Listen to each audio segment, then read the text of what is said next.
अरुण जी, आपने अरविंद केजरीवाल को सरगना बताया है, डॉन की उपाधि दी, इसके पीछे वजह? देखिए, पिछले 8 साल के जो तजर्बे हैं वो अब दिल्ली के लोगों के सामने सच्चाई सामने आ रही है, क्योंकि जिस मासूम चेहरे के मखौटे में वो छुप जाते हैं, जिस ईमानदारी की बात करते करते सारी बेईमानी करते रहे, 80% से ज़्यादा मंत्री जो है भ्रष्टाचार के आरोपों में बाहर हुए हैं और संगीन आरोपों में।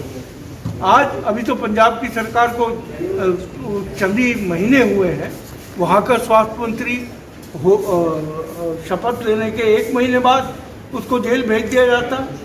तो इसका मतलब साफ है, अरविंद केजरीवाल जी के पास कोई विभाग नहीं, कोई डिपार्टमेंट नहीं, और अरविंद केजरीवाल जी उसी तरह बिहेव कर रहे हैं जैसे एक डॉन माफिया बिहेव करता है। और आज ये शराब का जो पूरा स्कैंडल जब सामने आया है तो उनका असली चेहरा लोगों के सामने आ गया है। और शिक्षा नीति के पीछे छुपने की जरूरत नहीं है। शिक्षा का क्या हाल आपने किया है? सत्येंद्र जैन अभी भी जेल में बंद है। जिस तरीके से भ्रष्टाचार हुआ कब्रों के मामले में, स्कूल नहीं बनाए गए, जबकि 82 स्कूलों की ज़मीन शीला दीक्षित जी अधिग्रहण करने के बाद छोड़ के गई थी। आज 17 स्कूल बनाए गए और 12 स्कूल बंद कर दिए गए। आज नतीजों की बात करें तो 10th क्लास के और 12th क्लास के जो नतीजे हैं, आप कांग्रेस के दौर में जब कांग्रेस की सरकार थी और जो शिक्षा की हालत 100% रिजल्ट आता था, 2018 में 20% गिर गया था। कौन सी शिक्षा नीति है?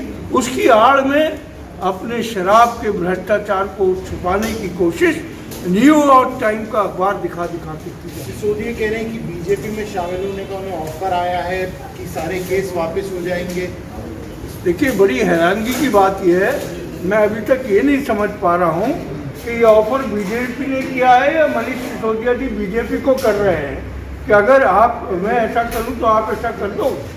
तो ये अभी क्लियर नहीं है कि वो ऑफर दे रहे हैं या वो ऑफर दे रहे हैं। एक क्लियर होते ही मैं ज़रूर आपको समझूंगा। अरविंद केजरीवाल ने अभी गुजरात के दौरे पर हैं दोनों। अरविंद केजरीवाल ने कहा है कि जो काम सिसोदिया ने किया है शिक्षा के क्षेत्र में, उन्हें भारत रत्न दिया जाना चाहिए। वहाँ उनको अमेरिका का जो सबसे बड़ा अवार्ड है वो मिलना चाहिए।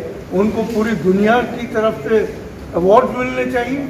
जिस तरीके से शिक्षा की बदहाली है दिल्ली में, दरवाज़ों पे और ब्लैक बोर्ड पे पेंट करके शिक्षा का स्तर नहीं बल पड़ता। आज शराब की हालत जो दिल्ली में कर दी, छोटे छोटे बच्चे आज जिस तरीके से सड़कों पर शराब पी रहे हैं, लोगों ने स्टॉक इकट्ठा कर लिया, एक पेटी के साथ एक पेटी फ्री।